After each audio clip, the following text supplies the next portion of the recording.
I think we all want to start with the lesson just a little bit. So here it is, data. So, you know, data is a fundamental part of artificial intelligence. It's a very important thing to know, and it's a very simple thing to know. Data is everything around you. Everything that you can see, you can hear, you can taste, it's all data. And in short, data is images, sound, and text. Okay. So we've spoken a lot about data in the past two sessions, and it's a very reoccurring topic here in artificial intelligence, and it's a very simple topic. So don't even think about getting overwhelmed by it. It's very, very easy to know. And data is everything around you. I'm going to repeat this. Data is the text that you can see. If you open your book, whatever's written in that book, it's data. And not just the text is data. Even the size of that text is data. The color of the text is data. Likewise, any music or any sound that you hear is also data in some form. The audio that you hear right now of me talking to you, that's also data. How loud my voice is on your computer, that's also data. So, and what do you see around you? The shape of your computer or phone or whichever device you're using, the shape of your wall, the color of your house, all of that is also data in its own unique way. So data is basically everything. Everything that you can see and you can measure is data. And even, yeah, okay. So that's data. And there's also features. Features are a little bit, more intricate into data. It's like a part of data. Features can be seen as anything that you can, let's say, measure. Now that might sound a little bit abstract, but in short, features are everything. How tall something is, how short something is, how wide something is, how long something is. That's size. So it's one measurable property, one feature.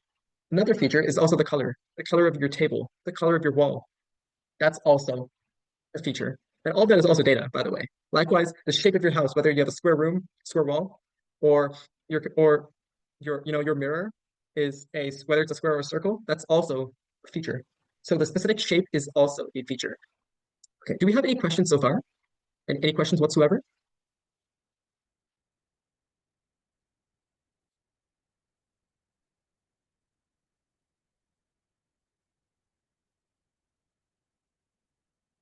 Okay, I don't think we have any questions. So we're gonna move on. And the reason why I covered feature, data, and features, these very simple things that are all around us, that's because these are very important for AI.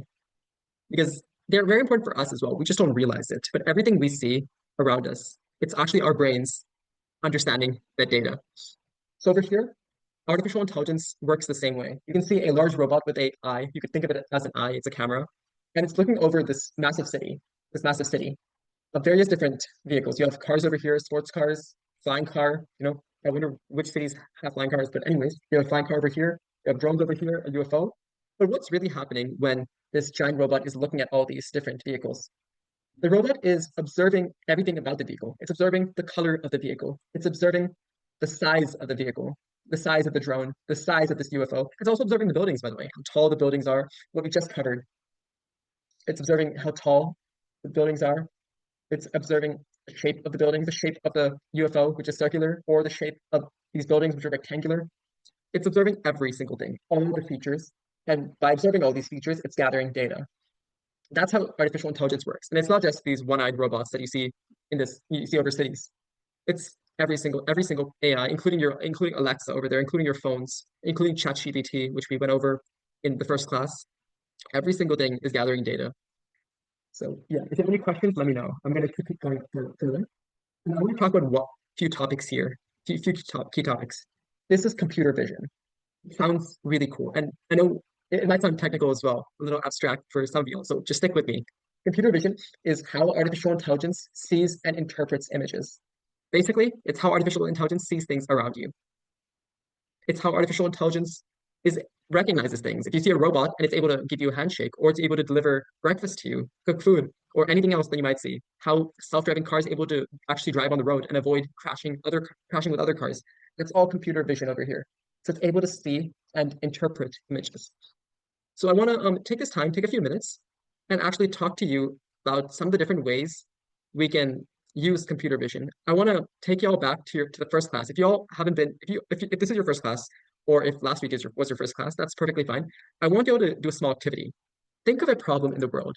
Think of a problem, any problem, and think about ways that a robot, you don't even think about AI, just a robot can solve that problem. A robot that can see. Can a robot that can see solve the problem? And if any of y'all are new here, I'm just gonna give a brief introduction. This artificial intelligence class is very different from almost any other class you'll see, because here in this class, we're gonna be directly applying what we learn, solve real world problems, because that's really what artificial intelligence is here for. So just to recap the activity, I posted it in the chat as well, but just think of any problem. This could be, hunger, water pollution, uh, dirty air. It could be anything. It could be deforestation, trees getting cut down. It could even be the chair that you're sitting on hurts. It doesn't feel good to sit on it. Any problem. And how can a robot that can see solve that problem? And a robot that can see, it doesn't just need to be, a humanoid robot, a robot that looks like a human. It could even be a chair for that matter, a robotic chair. How can a robotic chair that sees you and that can see the way you're sitting make your chair feel, more comfortable? That's one example. So I just be creative. There's absolutely no wrong answer here. I want to see what y'all can do. So I'll give you guys, let's give you all, okay, it's 6:10 here in Texas. I'll give y'all 2 minutes to work on it, not too much. Or actually, I'll give you all 4 minutes, 4 minutes to work on it. And at the same time, ask me any questions. The more questions you ask, the better. I really want y'all to ask questions.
Okay, so we're about a minute and a half into it. I hope y'all are doing the activity, which is just thinking of a problem and thinking of how a robot that can see us, how it can solve that problem.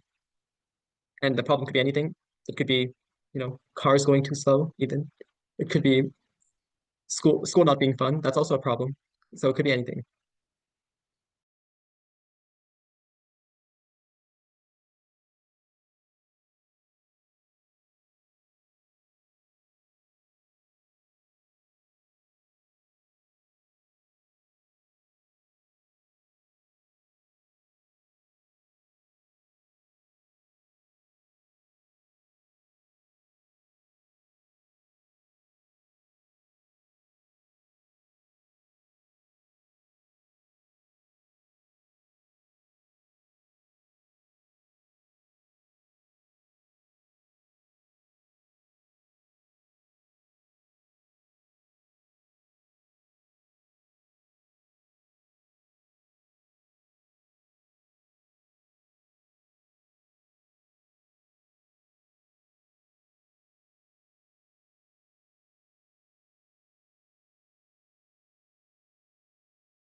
So there's about 20 seconds left.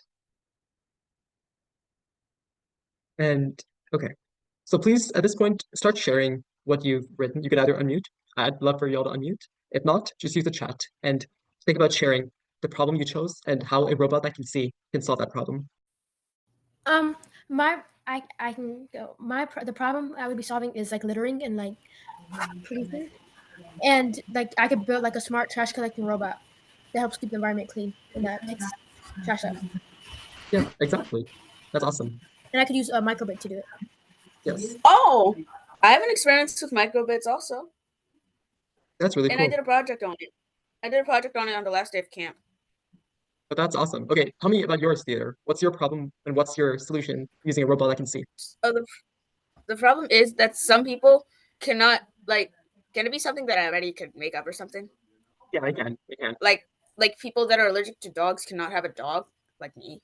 So maybe they could have like a robot dog to just feel like it's a real dog, at least. And Yes. maybe it can just use coding or would already be coded. Yeah, absolutely. That's a great idea of a solution through a robot that can see. You know, yeah, by allowing a robot dog to see the outer world, it's able to move around like an actual dog. So yeah, 100%. Nice job, Peter, and thank Do you you, know where I Layla. got that from though? No, tell me where. I got it from the first day of camp where they had like a robot dog that walked right past me called Sparky. It was Really? Oh, like this big or wide, whatever. oh wow. Yeah, we You- had the same thing.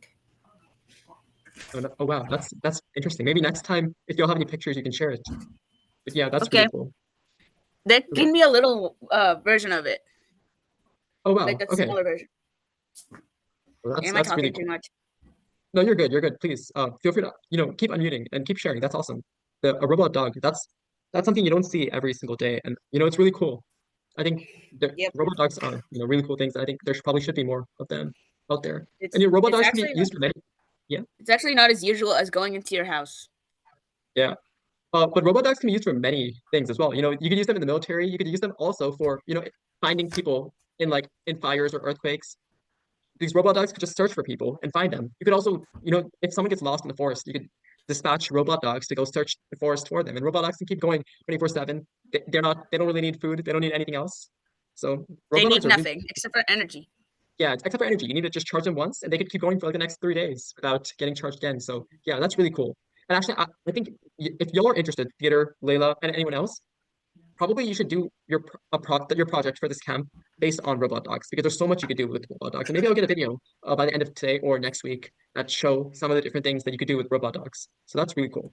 And just opening the chat for a second, Lily in the chat stated the problem is littering, and robot dogs can make trash. Okay, you can make trash cans with hands and cameras that can pick up trash and put it, in the trash can. So that's kind of similar to what I think Layla you said, and you guys are both stated really good ideas. I think there should be more of these seeable robots that can just pick up trash. It'll save, it'll save so many animals for one, who get hurt by all the trash. It'll also save us so much time cleaning up, our cleaning up outside and cleaning our house, cleaning everywhere. So cleaning the streets. So yeah, I think, and it would be great if y'all, Lily, Layla, anyone else, you could actually design these AI systems to do it. Y'all can do it. It's not that hard, abstract, complicated, or whatever you'd like to call it. Y'all can do it. So these are great ideas, and it'll be really helpful for everyone. These robots can actually come into existence. Okay, really cool. I'm grateful. It's awesome to see these ideas. So we're gonna keep going now. I'm gonna, introduce another topic. It's called NLP. Perhaps take it down, write it down. This is very, very useful. This is natural language processing. So that's what NLP stands for. Just breaking this down, natural refers to human. The word natural here is our language. We speak in English. Most of us, right now we're speaking in English. Some of us might know other languages as well. All the languages that humans can speak, they are natural languages. And processing is just how a robot can understand what we're saying, how a robot can listen to it and think about what we're saying. So that's basically what natural language processing is. It's how AI, artificial intelligence, can hear what we say, just like how Alexa does, respond back to what we say, like Alexa does once again, and even read books. If you take a screenshot or a picture of something in a book and you put it on ChatGPT or any other AI system, it's going to be able to read and respond to it. So with that, I encourage you all to do a lot of, fun investigation, detective work, discovery into how natural language processing works, because it's really, really cool. And that's really how you have those artificial AI friends, AI buddies that y'all can, hang out with, play with, what people are designing, that help old people move around is through natural language processing. So it's a very useful thing to know. NLP, you can just know it as NLP as well. And finally, audio recognition. This is a very big, it might sound like a very big word. Don't get daunted by it. It's just how artificial intelligence can hear what we hear. And it works, it's really interesting. So AI kind of converts sound. Think about it. Whatever I'm saying right now, AI kind of converts it into a painting or a picture over here called a spectrogram. And based on that, it kind of reads off the spectrogram and it understands what we're saying. It's really cool. Like we don't convert what someone else says into a painting or a picture and then, read off the picture. But that's how artificial intelligence does it. It's one really good way of understanding what we hear. And okay, all of this together, now just hear me out. Give me 2 minutes of your attention. What we just talked about, computer vision, how robots can see, these big eyes, what they can see around us. Natural language processing, how they can understand what I'm saying or what you're saying or what anyone else is saying. And finally, audio recognition, how they take some sound, any sound, they turn it into a picture and they read off the picture. All of that comes under something that we call convolutional neural networks. Okay, okay, just a few steps back. Y'all might be wondering what exactly is a convolutional neural network. We talked about neural networks last week, and I can pull up the presentation. But basically, in short, you could just think of neural networks as ways AI can think, how AI thinks. If y'all have studied our brain, you'll know that we have something called neurons in our brain. Artificial intelligence uses something very similar, basically the robotic version of these. And then convolutional is just a special type of it, type of neural networks. Just a special arrangement and a special way that this works. I encourage you to write this down and do some fun research. It's really, really cool when you look at it. If you spend only like 5 minutes looking at it, you guys might feel overwhelmed by it, especially like just that word. It's a pretty long word.